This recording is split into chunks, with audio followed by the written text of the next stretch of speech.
В первую очередь хочу всех еще раз поздравить с Днем Победы и независимости, великим праздником.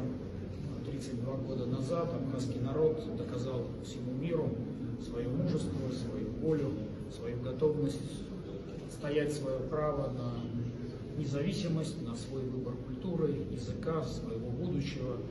И это праздник наш общий, поэтому для меня большая честь быть в этот праздничный день в Сухуми. Ну и, конечно, помимо праздничных мероприятий, мы с Владимиром Зурабовичем успели обсудить дальнейшие программы работы. Туристический сезон еще не закончился, но потихоньку начинаем готовиться к следующему туристическому сезону. Ну и мы прошли, посмотрели, как выполняются ранее достигнутые договоренности.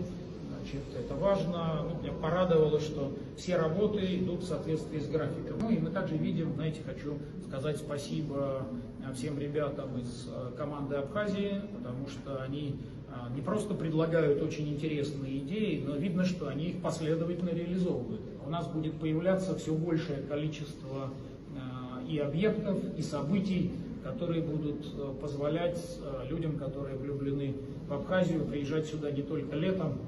Нам надо потихоньку приучить всех, что сезон в Абхазии круглый год, а не только в 3 летних месяца. Уверен, что это получится. Еще раз всех с праздником.